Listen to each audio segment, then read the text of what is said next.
오늘은 새로운 책이죠. 고린도 후서. 고린도 후서를 오늘부터 공부하도록 하겠습니다. 말씀드렸듯이 고린도 후서는 사람들이 잘 많이 읽는 책은 아니고요. 또 내용이 부담스러워서 조금은 가까이 잘 하지 않는 책이라고 이렇게 말씀을 드렸는데, 내용인즉슨 사도 바울의 사역에 대한 이야기가 주로 있고, 그 사역을 하면서 겪었던 개인적인 체험이나 경험 이야기가 상당히 많이 들어 있습니다. 그 중에서도 특히 고난과 관련된 내용들이 많이 들어 있다 보니까 아무리 봐도, 아무리 생각해도 쉬운 책은 아닌 것 같습니다. 그래서 이 고린도 후서에 들어있는 몇몇 아주 유명한 구절들에 대해서는 우리가 이렇게 잘 알고는 있는데, 실제적으로 고린도 후서 전체를 다 하나하나 이렇게 자세하게 공부할 수 있는 기회는 많은 것 같지는 않아요. 그래서 오늘 고린도 후서라고 하는 책 살펴보도록 하겠습니다. 고린도 교회 아시다시피 영적으로 어린 교회였고 많은 문제를 가지고 있는 교회였죠. 그래서 무려 고린도 전서에 보면은 이들이 교회에서 발생한 여러 가지 문제들을 다 사도 바울에게 이제 문의를 합니다. 이런 일에 대해서는 어떻게 생각하느냐, 또 이런 일은 어떻게 생각하느냐 하면서 정말 우리가 볼 때는 이런 일이 교회에서 일어났을까 싶을 정도의 일들이 많이 있었습니다. 그런 많은 문제점들에 대해서 하나하나 성경적으로 답변을 잘 해 주었죠.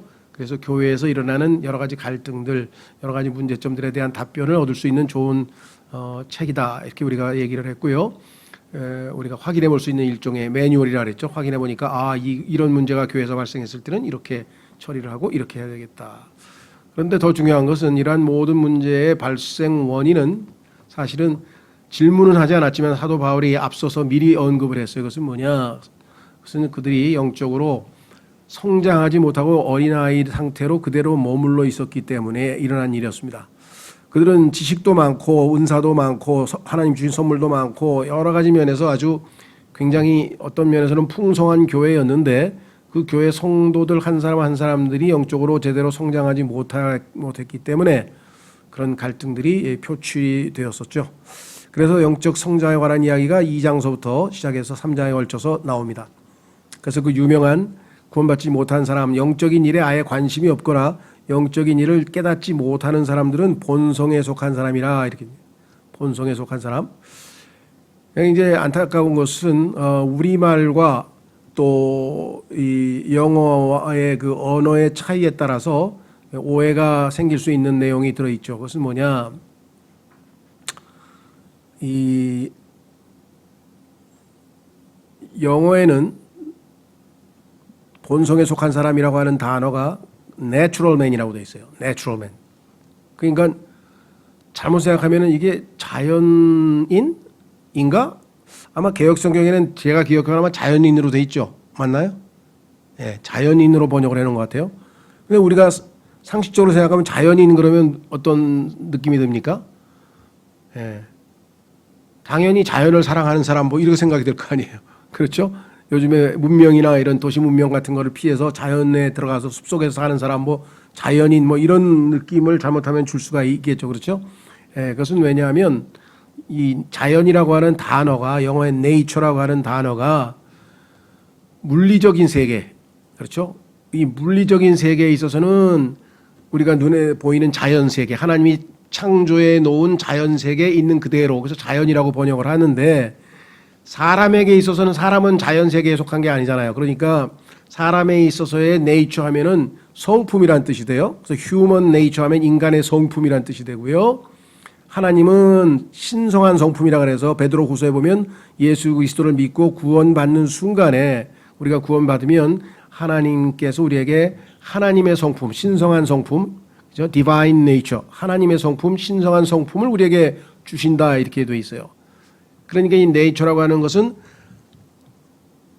인간이 자연적으로 이 땅에서 육신을 입고 태어났어요. 그 상태 그대로 있는 사람, 그러니까 보완 설명하면 다시 태어나지 않은 사람, 거듭나지 않은 사람을 우리가 내추럴 맨이라고 그래요. 왜냐하면 하나님의 성품과 하나님의 생명으로 다시 태어나지 않았잖아요.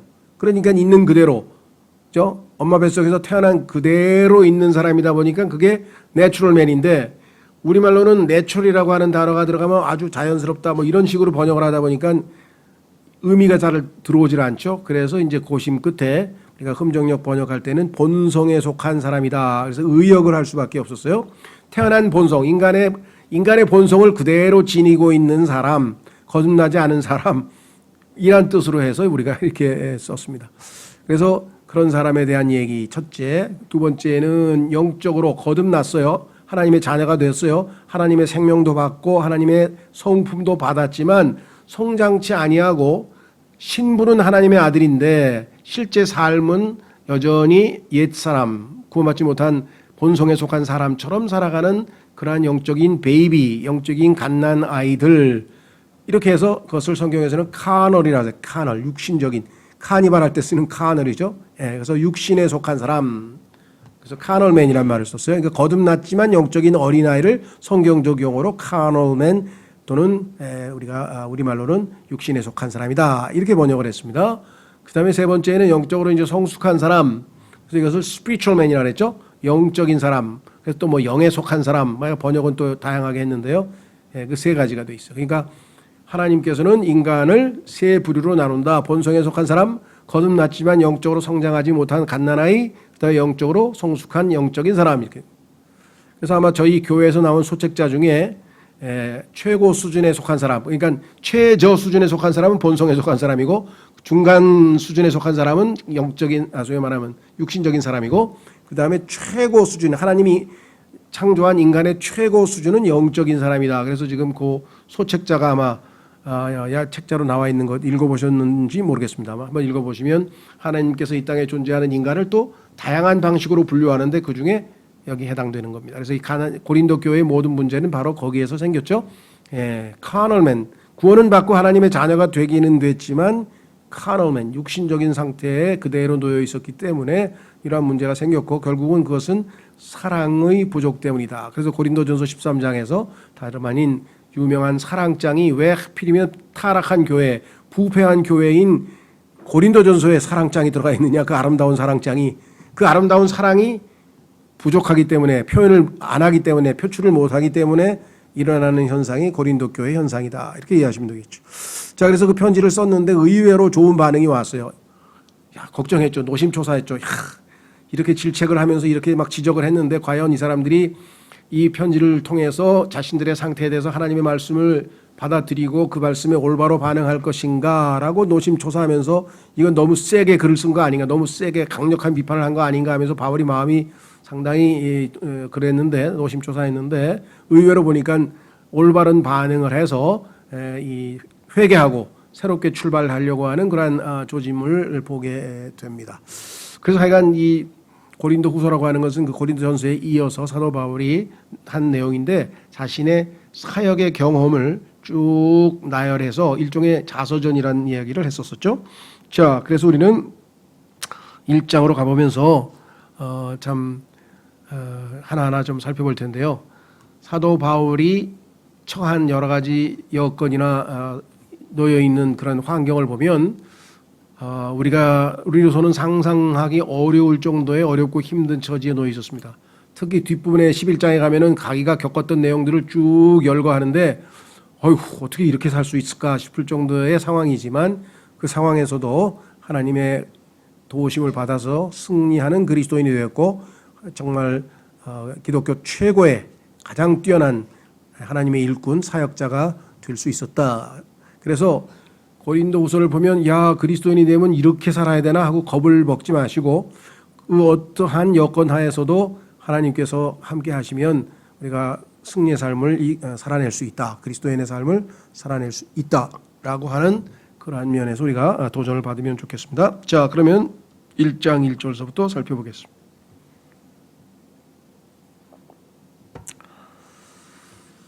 예, 1장 1절 하나님의 뜻으로 말미암아 예수 그리스도의 사도가 된 바울과 우리 형제 디모데는 고린도에 있는 하나님의 교회와 온 아가야에 있는 모든 성도들에게 편지하노니. 자, 여기 보시면 일단 자기가 사도라고 하는 이야기를 지금 얘기했죠. 그래서 사도라고 하는 것을 왜 강조했는가? 사도의 권위가 사람들에게 이것이 하나님의 말씀이다 라고 하는 것을 뒷받침해 주는 것이기 때문에 사도의 권위를 인정받아야 되는데, 고린도 교회 사람들 일부 중에는요, 사도 바울의 사도됨, 다시 말해 사도의 권위를 인정하지 않으려고 하는 사람들이 있어요. 왜냐하면 이 사람들은 외모를 취하기 때문에. 외모, 사도 바울의 학문이나 또 여러 가지 면에서는 뭐 뛰어나긴 한데, 사람들 앞에서 말을 하는 거 보니까 말도 좀 서툰 것 같고 달변이 아니고, 성경에 따르면 그 다음에 외모도 영 신통치도 않고, 그러다 보니까 그런 외적인 것에 주목하는 사람들이 봤을 때는 그렇게 뭔가 확 사람들을 사로잡는, 요즘 세상 말로 하면 카리스마가 별로 없었던 것 같아요. 그래서 사도 바울이 자기가 뭔데 말이야, 우리 교회에 대해서 뭐가 어쩌고 뭐 이런 편지를 왜 쓴 거야 도대체 하면서 무슨 권리로 막 이러면서 시비를 거는 사람들이 더러 있었거든요. 근데 사도 바울은 따끔하게 얘기하죠. 자신이 하나님의 사도가 된 것은 분명하게 하나님의 뜻이라고 하는 사실을 확실하게 밝혔습니다. 권위 있게 말하고 있죠. 그래서 하나님의 뜻으로 말미암아 예수 그리스도의 사도가 된 바울은, 자, 사도라고 하는 것은 쉽습니다. 보내진 사람이란 뜻입니다. 자기가 나선 게 아니에요. 내가 사도가 돼야 되겠다 하고 스스로 나선 게 아니라 예수님께서 보내셨어요. 그래서 보내어진 사람이란 뜻이에요. 그래서 요즘으로 치자면 이제 현대 오늘날 언어로 하면은, 예전에는 아포스톨로스라고 해서 헬라어에서 사용된 단어를 영어로 apostle 이렇게 번역을 했는데, 요즘 와서는 라틴어에서 나온 미셔너리란 말 쓰죠. 그래서 뭐 선교사로 그런 의미에서 요즘으로 치면 해당이 되겠죠. 자, 보내어진 사람. 그래서 자기의 신분을 밝혔고요. 두 번째는 우리 형제 디모데는, 여기 얘기했네요. 그래서 아우어라고 하는 이 단어가 우리에겐 와 닿죠. 예. 우리 다 같은 형제다, 주 안에서. 왜? 확인해 보겠습니다. 고린도전서 1장으로 가보시면, 고린도전서 1장으로 가보시면 고린도에 있는 사람들이 다 같은 형제라, 주 안에서 다 같은 성도라고 하는 것을 강조하고 있죠. 자, 보십시오. 고린도전서 1장 1절, 하나님의 뜻으로 말미암아 예수 그리스도의 사도로 부르심을 받은 바울과 우리 형제 소스데네는 예, 죄송합니다. 고린도에 있는 하나님의 교회 그랬잖아요.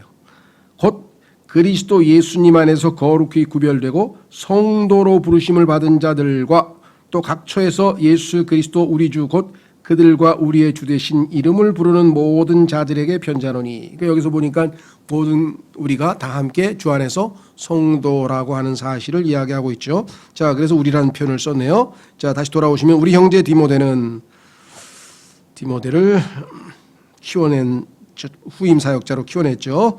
자, 그래서 디모데 전서, 디모데 후서라고 하는 책이 있죠. 사역자, 후임 사역자에게 당부하는 내용이 나오는데, 자, 고린도에 있는 하나님의 교회. 자, 하나님의 교회는 온 우주의 하나뿐입니다. 주님의 몸된 교회니까. 그런데 그 중에서도 고린도라고 하는 지역에 있는 교회. 그래서 이것을 우리가 지역 교회란 말을 쓰죠. local church란 말을 쓰는데, local church. 자, 이 세상에 있는 그 교회에 대해서 성경은 두 가지 용어를 사용했어요. 하나는 하나님의 교회, 이것은 주님의 몸된 교회로 유기체로 하나뿐입니다. 온 우주에. 그러니까 이 땅에서 구원받은 모든 사람들로 구성되어진 예수 그리스도의 몸된 교회를 얘기할 때 하나님의 교회라 이렇게 표현을 쓰고, 그 다음에 교회들하고 복수로 나오면 그 하나님의 교회가 어떠한 지역에, 예를 들면은 뭐 서울에 있으면 서울, 그 다음에 서울에 있어서 여러 지역이 많죠. 그러다 보니까 여기서는 고린도라고 하는 한 도시를 얘기를 들었어요. 고린도라고 하는 도시에 있는 하나님의 교회, 구원받은 성도들 얘기하겠죠. 그 다음에 플러스 아가야, 온 아가야에 있는 모든 성도들에게. 당시에 로마 시대의 이 행정구역을 보면 그리스 지역을 아가야하고 그 다음에 또 한 지역이 있어요. 제가 이제 지역 이름을 잊어버렸는데, 예를 들면 우리나라는 지금 행정구역이 이 경기도 수도권에 해당하는 경기도, 충청도, 그다음에 전라도, 경상도 이렇게 해서 경상도도 남북도, 전라도 남북도 이래서 한 7, 8개 되잖아요. 8, 9개. 근데 로마 시대에는 이제 넓게 얘기해 가지고 그리스를 두 개로 해서 그중에 한 지방 이름이 아가야예요. 그러니까 아가야라고 하는 큰 지역인데 거기에 중심 도시가 고린도예요. 그렇죠? 또 하나 남쪽에 있는 또 다른 지역은 아테네라고 하는 도시가 있어요. 그래서 두 큰 권역으로 나누었는데, 고린도만 아니라 그 지역에 있는 모든 지역 교회들 다 합쳐서 여기 나와 있죠. 온 아가야에 있는 모든 성도들에게 편지하노니. 이 성도라고 하는 표현도 일반적으로 잘못 사용되어서 이 세인트라고 하는 말은 여러분 잘 아시는 것처럼 성도라고 우리가 번역을 했죠. 예. 근데 사실은 세인트 이제 하면은 단수니까 세인츠 복수가 되면은 성도들 무리죠, 무리. 그런데 이제 세인트 한 사람을 얘기할 때는 우리가 성자라고 되는데 일반적으로 이 종교적인 의미에서 성자 그러면은 우리는 뭐 김대건 신부라든가 아니면 성자로 추앙받아서 뭐 이렇게 높임 받은 사람을 얘기하는데 성경에서는 구원받은 사람들이 다 성자예요. 왜? 하나님께서 예수 그리스도의 피로 우리를 다 거룩하게 구별해 놓았기 때문에 거룩히 구별된 자들이기 때문에 우리가 자동으로 성도가 된 거예요. 우리가 무슨 특별히 어떤 이 거룩한 행동을 해서나 뭐 이런 게 아니고 그렇죠. 근데 이제 로마 가톨릭 교회에서는 일반 성도하고 성자하고는 엄청나게 구별이 되죠. 차이가 나죠. 그렇죠. 굉장한 거룩한 삶을 살고 업적을 남기고 뭐 이런 사람만 성자 반열에 들어가잖아요. 여기서도 지금 처음에 성경에서 나오는 용어를 잘못 사용을 한 것이죠. 그래서 이 유명한 성자들은 그 여러 가지 이름이 많이 붙어 있죠. 이름은 도시 이름에도 많이 붙어 있잖아요. 예를 들면 세인트 루이스 같은 경우는 루이스라고 하는 성자가 이름을 따서 붙인 것도 있고요. 그다음에 이 세인트라고 하는 말은 스페인어로 가면 산토가 됩니다. 그럼 산토 도밍고 그러면 도밍고 성자. 그다음에 또 해서 티오를 빼고 산도 있어요. 산디에고이죠.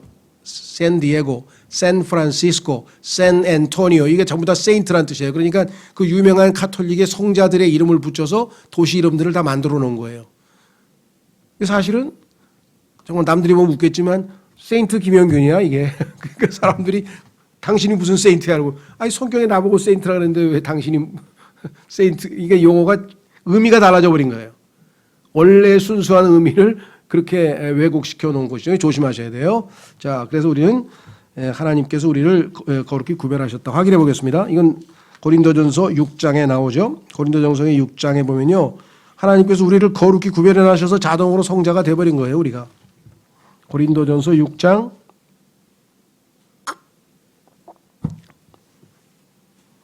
11절 고린도전서 6장 11절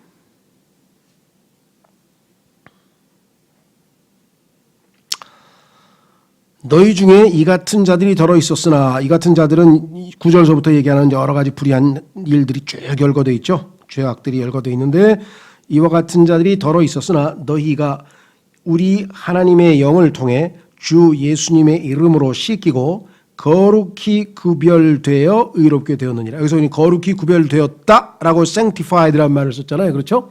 거룩히 구별된 자들을 우리가 뭐라 그러냐? 이게 성자라고 부른다. 이게 성자. 그렇죠? 자, 여기서 이제 조심하셔야 돼요. 일반적으로 기독교의 핵심 교리가 뭐냐? 구원 교리가 3단계 교리론을 3단계 구원을 얘기합니다. 첫 번째 예수님을 믿었어요. 그랬더니 하나님께서 나를 뭐예요? 값없이 의롭다 하셨죠. 은혜로 의롭게 되었죠. 칭의. 그래서 칭의. 나는 의롭게 되었다. 과거. 그 다음에 매일매일 하나님의 말씀과 예수님의 피로 성화, 거룩해 되어져 간다. 성화의 단계에 놓여 있다. 이게 현재의 구원이고요. 그리고 예수님이 오시면 우리는 완전히 죄하고 결별하고 영광스러운 몸으로 호련히 영광스럽게 변화될 것이다. 그래서 이것을 영화, glorification 이렇게 얘기를 했습니다. 그래서 우리는 우리의 구원의 과거 칭의, 의롭게 됐다. 그 다음에 우리의 구원의 현재 매일매일 거룩해져 가고 있다. 그리고 우리의 미래 완전히 영광스럽게 될 것이다. 과거, 현재, 미래. 이게 맞는 말이긴 해요. 근데 문제는 어디에 있느냐? 오늘 읽어봤더니 뭐야? 우리가 이미 거룩히 구별되었다. 이미 거룩하게 됐다는 얘기예요. 로마서 8장에 가면은 하나님께서 우리를 이미 영광스럽게 만들었다. 그럼 내가 지금 벌써 영광스럽게 된 거야? 내 몸은 아직도 내 몸 안에 육체 안에 죄가 거하고 있는데 어떻게 영광스럽게 됐다는 거지? 그래서 교리를 정확하게 이해하지 못하면 혼돈이 생기는 거예요. 자, 그러니까 성경에 따르면 구원을 받는 순간에 하나님의 관점에서 보면 우리를 100% 완전하게 예수님하고 똑같아요. 그래서 히브리서 10장에 보면 우리를 퍼펙트, 완전하게 되었다. 이미 하나님 보시기에는. 예수님하고 똑같이, 왜? 예수님으로 옷 입었으니까 옷 입은 상태에서 하나님께서 우리를 보시면 100% 완성됐으나 우리는 지금 현재 우리 쪽에서 보면은 한 걸음 한 걸음 지금 뭐예요? 예수 그리스도께서 우리 안에서 형성되어져 가면서 거룩해져 가고 있는 과정에 있죠. 그러니까 우리는 의롭게 되었고 거룩하게 되었고 영광스럽게 되었다. 하나님 보시기에는. 그러나 내 입장에서 보면은 우리는 믿음으로 의롭게 되었고 과거 지금 현재 하루하루 거룩하게 되어져 가고 있고 주님이 오시면 완전히 영광스럽게 호련히 변화되어 될 것이다. 이렇게 되는 거예요. 그러니까 관점을 내 관점에서 인간의 관점에서 보는 거하고 하나님의 관점에서 보는 거하고 다르게 성경에 묘사되어 있기 때문에 이건 뭐야 거룩게 된 거야. 되어 가고 있다는 거야. 영광스럽게 됐다고 벌써? 아니 어떻게 영광스럽게 됐지? 자 한번 확인해 보겠습니다. 그래서 이거 구분 안 하면 왔다 갔다의 성경이 모순인가? 이렇게 오해를 하게 되죠. 자 로마서 8장 보세요. 로마서 8장. 이런 거를 시원하게 잘 설명을 안 해주고 이해를 못하면요. 성경 읽다가 이제 막 왔다 갔다 하는 거죠. 이거를 확인하고 설명하는 그런 교회들이 없다 보니까 많은 문제가 생깁니다. 자, 로마서 8장에 보십시오. 로마서 8장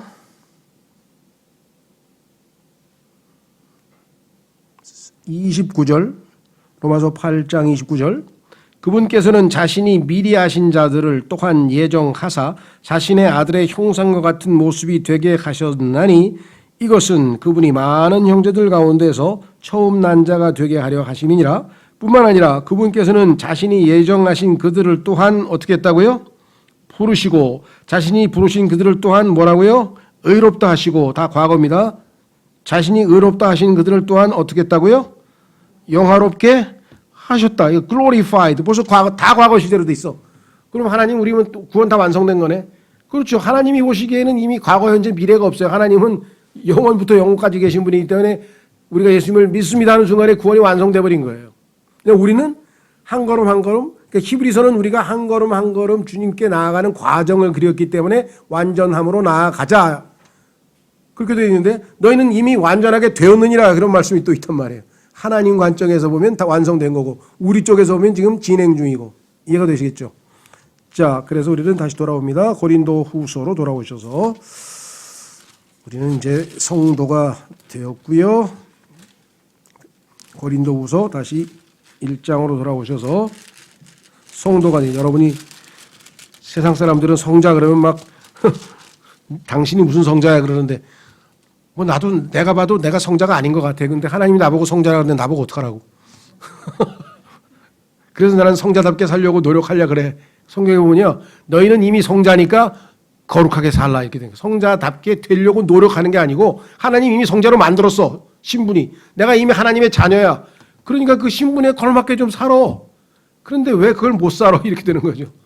자, 다시 돌아오셔서 2절 하나님 우리 아버지와 이거 엄청난 얘기입니다. 사람들은 뭐? 하나님이 네 아버지야? 니네 아버지 엊그제 죽어서 내 장례식 갔다 왔는데 네 아버지가 하나님이야? 뭐 이런 사람이 있어요? 예, 성경에 보니까 우리 돌아가신 아버지는 나의 육의 아버지고 성경에 보니까 우리 하나님은 영들의 아버지라고 돼 있잖아. 영들의 아버지. 그 영을 몰라? 영이 뭔데? 아이, 영이 죽었으니까 모르지 뭐. 이제 그러면 이제 싸움 붙는 거예요. 그러니까 그냥 그런 게 있어 그냥 넘어가시고 나중에 얘기해 줄게. 예, 좀 궁금증을 유발시켜가지고 영의 세계에 대해서 알고 싶으면 찾아오라고. 죄송합니다. 자, 그래서 우리는 죄송합니다. 이거 왜 이러냐. 2절 하나님 우리 아버지와 주 예수 그리스도로부터. 그런데 그분이 누구냐? 그렇죠? 우리 아버지인데 그분은 또 그분과 그 다음에 주 예수 그리스도로부터. 그러니까 모든 은혜와 평강은 이 두 분에게서 오는 거죠. 은혜와 평강이 너에게 있기를 원하노라. 은혜는 하나님께서 자격이 없는 자들에게 베풀어 주시는 호의를 베풀어 주시는데 어마어마하게 많이 베풀어 주셔서 평생 동안 영원토록 은혜로 사는 거죠 우리가. 그래서 우리가 은혜로 살아갑니다. 그 다음에 두 번째 은혜는 뿌리에 해당하고요. 뿌리. 평강은 열매에 해당돼요. 하나님의 은혜가 나를 지배하면 마음이 편해지는 거예요. 그래서 평강은 은혜로 말미암아 나에게 오는 열매로서 결과로서의 평강. 그래서 이 은혜와 평강, 히브리 사람들, 히브리인들은 유대인들은 항상 평강을 물어보죠. 샬롬, 샬롬이 인사인데 평화의 평화, 그죠? 예, 우리하고 똑같아요. 안녕하세요. 그러니까 안녕이란 뜻이에요. 안녕하세요, 안녕. 안녕하세요 할 때 샬롬 샬롬 하는데 그게 평강이고요. 히브리인들이 인사. 그다음에 그리스하고 로마 사람들은 grace, 소위 말하면 그라치아라 하는데 은혜, 호의 이렇게 인사를 해요. 그래서 두 가지가 그리스도 예수 앞에서 합해졌죠. 그래서 은혜와 평강이 너에게 있기를 원하노라. 3절 하나님을 찬송하리로다. 이 단어가 참 쉽지가 않은 단어입니다. 이게 blessed라고 하는 단어가 여러분도 아시다시피 bless라고 하는 단어는 우리가 축복하다.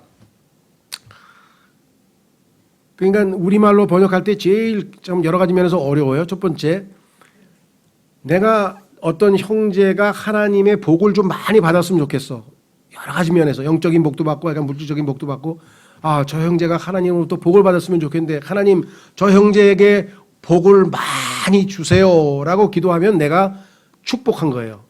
하나님께 복을 빌었죠.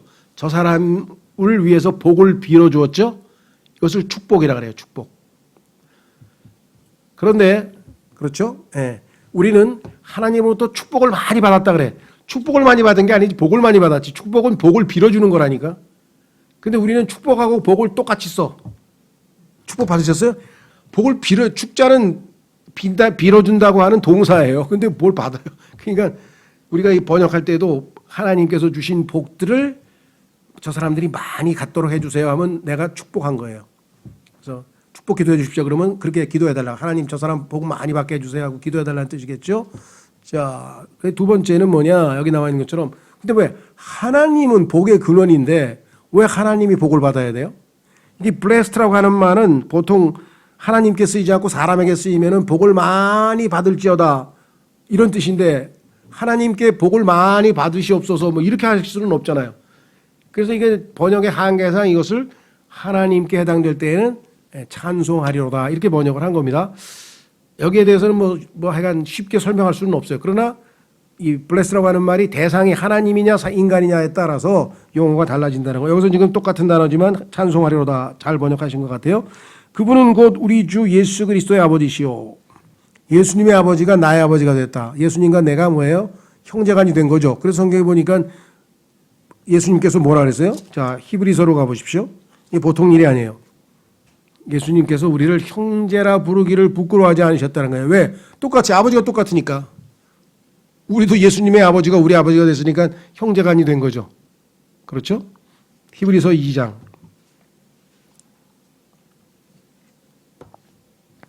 11절.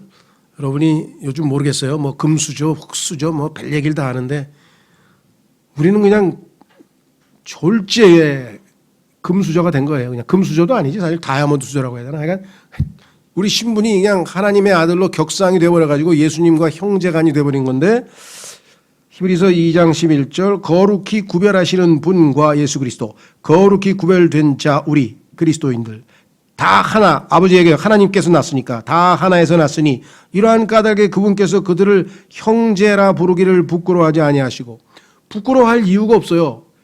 그냥 형제가 아닌데 형제라고 불러줄게 그게 아니고 진짜 형제가 되어버렸어요. 예수님을 믿는 순간에 예수님이 우리 안에 들어오시고 결국은 동일한 생명이 우리에게도 주어져 있다. 그래서 뭐라고 했습니까? 12절에 이르시되 내가 주의 이름을 내 형제들에게 밝히 보이고 교회의 한가운데서 노래로 주를 찬양하리이다 하시며. 자, 다시 돌아오셔서 이제 고린도후서 1장 3절 하나님을 찬송하려다 그분은 곧 우리 주 예수 그리스도의 아버지시오. 그런데 이 예수 그리스도의 아버지는 어떤 분이시냐? 긍휼의 아버지시다. 성경에 따르면 하나님은 다양한 이름이 붙어 있는데 그 중에 오늘은 긍휼의 아버지라 해야 돼. 긍휼의 아버지.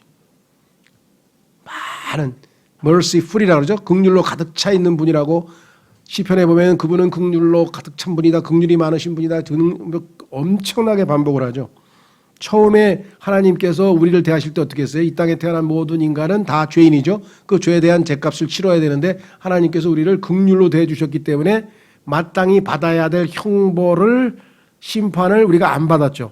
자, 그러니까 은혜는 받을 자격이 없는 것을 거저 받은 거고 긍휼은 마땅히 받아야 될 것을 안 받은 거고 이해가 되시겠어요? 똑같이 긍휼도 은혜도 다 우리에게 필요한데 하나는 방향이 달라요. 마땅히 받아야 되죠. 왜? 죄를 지었으니까 벌을 받아야 될 거 아니에요. 심판을 받아야 되는데 예수님 때문에 안 받았어요. 긍휼. 영원한 생명, 그다음에 기쁨, 구원 받을 수가 없어. 자격이 없어서. 그런데 예수님 때문에 받았어요. 거저. 은혜. 은혜와 그 긍휼의 차이를 아시겠죠? 자, 모든 위로의 하나님이시니라. 그래서 고린도 후서의 핵심 키워드 중에 하나가 위로입니다. 자, 이 위로라고 하는 단어는 그 밑에 가면은 밑으로 가시면은 7절에 보시면 너희에 대한 우리의 소망이 굳건함은 너희가 고난에 참여하는 자가 된 것 같이 안위에도 그러할 줄을 알기 때문이라. 이제 이 안위라고 번역된 단어가 이제 consolation이라는 단어가 있는데 comfort라고 하는 단어는 사실은 단순한 위로가 아닙니다. 아우 힘들겠다 그래 힘내자 뭐 이런 정도의 위로를 넘어서서 힘을 북돋아 주는 거예요. 힘을 실제로 위로를 받고 내가 다시 힘을 얻어서 일어나는 거예요. 그래서 단어 어원 자체가 함께 힘을 얻는다 그런 단어로 구성되어 있어요. 조금 더 의미가 강조돼야 되는데 그래서 아마 이게 강희정 형제님이 이거를 위로란 말들이 아예 없애버리고 강하게 하심 했는데 이 조금 우리말로는 또 표현이 단어가 길어지다 보니까 그래서 약간 저도 어떻게 할 때 그러니까 우선 영어로는 번역을 comfort라고 해서 우리가 위로란 말을 쓰되 의미를 조금 com이란 말은 함께란 뜻이고요. 그 다음에 fortify 힘이란 말이죠. 그래서 함께하는 힘. 그래서 힘을 얻게 해준다 이런 뜻으로 쓰였습니다. 여러분들이 지치고 힘들고 어려울 때 주님께서 주시는 위로를 통해서 새 힘을 얻고 새롭게 다시 일어날 수 있게 하시는 분이다. 근데 여기서 중요한 거는 모든 위로라 할 때 위로를 독점하고 계신 분이에요. 모든 위로를 다 하나님이 가지고 계셔. 그러니까 일시적으로 뭐 예를 들면 위로를 얻었어도 많은 경우에 그것은 정말 일시적으로 잠시 조금 반짝했다가 다시 원점으로 돌아가는 거죠. 진정한 위로다운 위로는 여기 나와 있는 것처럼 모든 위로의 하나님으로부터 받는 것이 진정한 위로다. 4절 그분께서 우리의 모든 환난 중에서 자 모든 환난이라는 모든 환난 예외가 없습니다. 우리가 어떠한 악조건에 놓이더라 할지라도 모든 환난 중에서 우리를 위로하심은 우리 자신이 하나님께 위로받을 때 얻는 위로를 힘입어 우리가 어떤 고난 중에 있는 자들도 능히 위로하게 하려 하심이라. 자, 아주 중요한 얘기가 나왔네요. 자, 우리가 고난을 당했을 때 하나님께서 우리를 위로해 주시는데 그러면 내가 위로받고 힘내고 잘됐다 하고 문제 해결하고 끝나는 거냐? 그게 아니고 그 체험을 통해서 다른 어떤 사람이 위로가 필요할 때 우리를 통해서 하나님께서 그들을 위로하시기 위해서 쓰시는 거예요. 여러분이 겪은 고통 중에 뭐가 있나요? 어려움. 여러 가지 종류가 있겠죠. 뭐 질병을 예를 들어 봅시다. 어떤 사람이 암으로 고통받고 있다. 그럼 암이 걸려본 사람은 가서 얘기할 수 있잖아요. 가서 위로할 수 있죠. 예. 그렇죠? 예. 그 다음에 뭐 다른 어떤 질병으로 고통당 아니면 경제적인 뭐 사기를 당해서 한번 크게 망했다. 그러면 그 사람은 또 비슷한 처지에 있는 사람하고 가서 얘기를 할 거 아니에요. 직장에서 쫓겨난 적이 있다. 그러면 그런 경험이 있는 사람이 가서 위로할 수 있잖아요. 그러니까 하나님께서 우리에게 일어난 모든 불행한 그러한 것들을 통해서 하나님의 위로를 얻고 새 힘을 얻은 사람은 다른 사람을 위로할 수 있도록 하나님께서 아주 지혜로우신 방법이죠. 그렇죠? 예, 동병상련이라 해서 우리가 같은 체험을 하는 경우에는 얼마든지 가서 위로가 먹히죠. 안 겪어본 사람이 얘기하면은 뭐 한 번도 아파본 사람이 없는 사람이 병원 문화 가가지고 아프겠네 그러면 그게 뭐 먹히나요? 안 먹히는 거죠. 나도 얼마 전에 겪어봤는데 그래 나도 얼마나 힘든지 알아. 그런데 이제 하나님이 이제 힘내 기도하고 이렇게 해서 잘 치료받으면 된다. 이러면 그 사람이 힘을 얻을 거 아니야. 아 그래? 자 그래서 우리는 4절에 나와 있는 내용은 정말 우리에게 너무나 유익한 내용이죠. 우리가 환난 중에 위로를 받는 것은 그 위로 자체로 끝나는 것이 아니라 다른 사람들을 고난 중에 있는 다른 사람들도 능히 위로하게 하시고자 하나님께서 우리를 위로하신다라고 하는 사실을 분명하게 기억을 하시면 될 것 같습니다. 그렇죠? 자, 그 다음에 밑으로 내려가셔서 5절 우리의 고난이 우리 안에 넘치는 것 같이 자 안위도 그리스도로 말미암아 넘치는도다. 그러니까 고난을 많이 받는 것과 정비례해서 위로도 정비례한 만큼 받을 수 있다는 거예요. 그 많은 위로를 받은 사람은 그만큼 많은 고난을 받았다는 거 아니에요. 그렇죠? 예. 하나님으로부터 위로를 많이 받는 게 그렇게 좋은 건 아니에요. 왜? 전제 조건이 많은 고난을 받아야 되니까. 하나님 정말 너무나 아주 지혜로우신 분이죠. 그 고난을 받은 만큼의 정비례해서 하나님께서 필요한 만큼 위로를 주신다. 이렇게 분명히 나와 있네요. 자, 그래서 사도 바울이 얼마나 많은 고난을 받았는지 자기가 하나님으로부터 안위를 얻고 위로함을 받고 보니 많은 고난을 받은 사람은 많은 위로를 주시더라. 6절 우리가 고난을 당해도 그것은 너희의 안위와 구원을 위한 것이요. 우리가 고난을 당하는데 그 목적이 뭐냐. 나중에 너희가 우리로 인해서 안위를 얻고 여기서 구원 조심하십시오. 구원을 위한 것이요. 성경에 구원이라고 하는 단어만 나오면 전부 다 그리스도인은 1차적으로 내가 받은 구원 그 생각만 하는 경우가 있어요. 성경에서 이 구원이라고 하는 단어만큼 폭이 넓은 게 없어요. 예를 들면 제일 사람들에게 지금 잘못 해석되고 있는 것 중에 하나가 또 어려움을 주고 있는 단어 것 중에 하나가 여러분 잘 아시는 디모데전서 2장으로 한번 가보십시오. 디모데전서 2장으로 가시면 죄송합니다. 4장으로 가시면 이해할 수 없는 표현이 하나 나와요. 그래서 이게 무슨 소리냐.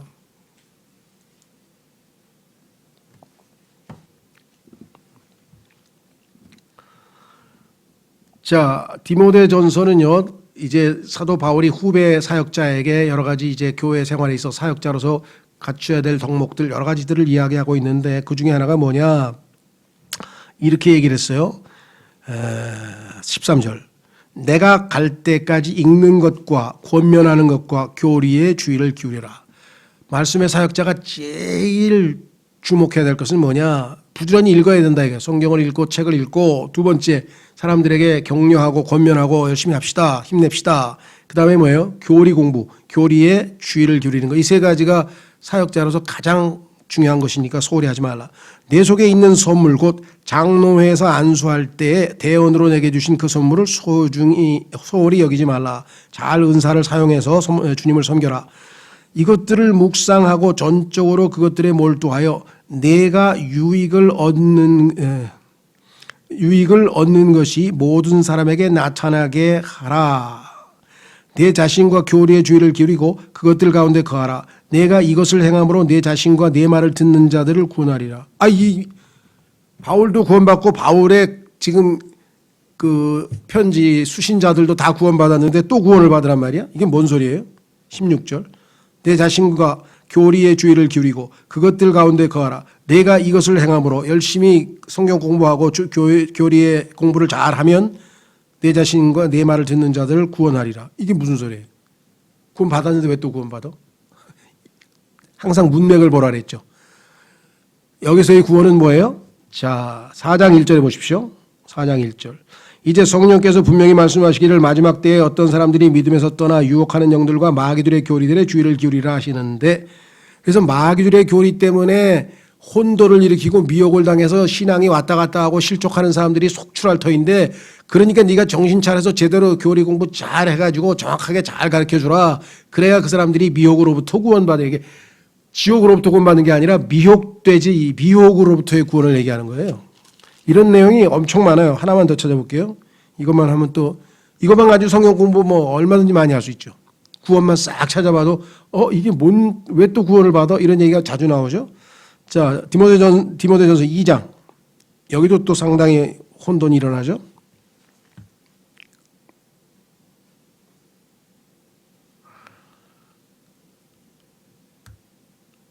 12절. 오직 나는 여자가 가르치거나 남자에게 권위를 행사하는 것을 허락하지 아니하노니 다만 조용할지니라. 이는 아담이 먼저 지어주고 그 뒤에 이브가 지어졌으며 또 아담이 속지 아니하고 여자가 속아 범법 가운데 있었기 때문이라. 그럼에도 불구하고 그들이 맑은 정신으로, 그들은 아담과 이브니까 남편이죠. 아내와 남편. 12절에 나와죠. 남자 여자 두 사람이 맑은 정신으로 믿음과 사랑과 거룩함 가운데 거하면 그녀가 해산함으로 구원을 받으리라. 이게 또 어떻게 된 거예요? 자, 여기서는 구원이라고 하는 것이 문맥상 무엇이겠습니까? 14절에 보니까 아담이 속지 아니하고 여자가 속아 본법 가운데 있었다. 여자들이 영적으로 그 특성상 잘 속습니다. 왜냐하면 여자들이 귀에 이렇게 듣는 것 쪽에 밝기 때문에 그래서 자꾸만 이상한 잘못된 교리를 듣고 막 이상한 데로 떠난단 말이죠. 교회 뭐 이상한 데 쫓아가 가지고 그런 이단 쪽에 많이 가담을 많이 하는 게 이 여자들의 영적인 속성인데 더더군다나 임신 중에는 더 미혹에 약하다 이거죠. 훨씬 더 민감하다는 거죠. 그러니까 임신 중에는 마귀가 속삭이는 어떤 그런 조그만 그것에도 빨리 마음을 빼앗겨서 속을 가능성이 훨씬 더 높다는 거예요. 일반적인 것보다. 그래서 항상 우리가 좀 임신부라든가 이런 사람들은 조심스럽게 대하고 어떻게든지 이렇게 마음 안 상하게 하고 이렇게 해야 된단 말이죠. 그래서 부부가 열심히 주님 앞에서 바르게 잘 기도함으로써 이러한 미혹으로부터 구원을 받고 잘 이겨낼 수 있다 이 얘기를 하는 거죠. 심지어는 감옥으로부터 구원받는 것도 구원이라고 그랬고요. 베드로는 물속에 빠져서 뭐라 그랬으면 예수님에게 주여 나를 구원하소서 뭐예요? 물속으로부터 건져달라는 얘기 아니에요. 그러니까 구원이라는 단어가 얼마만큼 포괄적으로 얼마만큼 광범위하게 쓰인다는 것을 이해하지 못하고 구원 한 가지만 딱 알고 그냥 무조건 그 지옥의 형벌로부터 구원받는 거에다 갖다 붙이면은요 어마어마한 문제가 생기는 거예요. 무슨 말이 이해가 되셨죠? 자, 그래서 몇 가지 이야기를 좀 했었습니다. 자, 마무리하겠습니다. 오늘 고린도 후서 1장, 고린도 후서 1장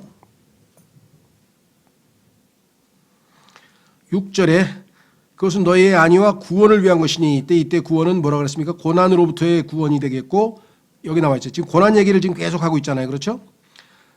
자, 이 구원은 우리도 당하고 있는 동일한 고난을 견디게 하는데 효력이 있느니라. 그렇죠. 예. 주님이 주시는 이 구원을 통해서 고난으로부터 잘 이겨내고 힘을 얻을 수 있게 해준다. 7절까지 하고 마치겠습니다. 너희에 대한 우리의 소망이 굳건함은 너희가 고난에 참여한 자와 된 것 같이 안위에도 그러할 줄을 알기 때문이라. 내가 겪어봤는데 고난을 겪은 다음에는 반드시 주님이 주시는 위로가 오게 돼 있거든. 그러니까 너희가 고난을 당한다 할지라도 나는 소망을 확실히 가지고 있다. 조금 있으면 너희가 다시 소망 가운데서 다시 위로를 얻고 새 힘을 얻고 다시 열심히 신앙생활할 것을 내가 안다 이거예요. 이미 체험을 했기 때문에. 그렇죠? 예. 자, 그래서 이 고난에 대해서 아주 우리에게 유익한 내용을 여기 제공하고 있습니다. 그래서 고린도 후서에서 첫 번째 우리에게 와닿는 테마는 고난. 그렇죠? 고난, 그 다음에 이로 인한 하나님의 위로. 그래서 이제 8절부터 자기 개인적으로 어떤 고난을 겪었는지 이야기를 하면서 간증을 하면서 이제 실마리를 풀어나가는 것이 바로 그 다음 이야기입니다. 다음 주에 우리가 계속해서 8절서부터 이어가도록 그렇게 하겠습니다. 오늘 이 시간에 주님께서 이 말씀을 꼭 붙드세요. 긍휼의 아버지, 하나님은 긍휼의 아버지시구나. 나의 아버지는 긍휼의 아버지시구나. 두 번째 뭐라고 그랬습니까? 모든 위로의 하나님이시다. 모든 환난 중에서 우리를 위로하시는 분이시다. 그래서 여러분이 어떤 처지에 지금 놓였는지는 모르지만 각자가 어떤 처지에 있든지 간에 긍휼의 아버지께서 모든 위로의 하나님께서 어떠한 모든 환난 중에서 나를 위로하시고 안위를 주시고 회복시키실 수 있는 분이기 때문에 내가 이분을 신뢰하고 어려움을 등이 이겨나갈 수 있다는 믿음을 갖고 살자. 하나님께서 이 말씀을 붙들게 해서 우리가 어떤 상황에서도 긍휼의 아버지와 고난의 하나님을 위로의 하나님을 배워나가게 도와주십시오. 기도하겠습니다.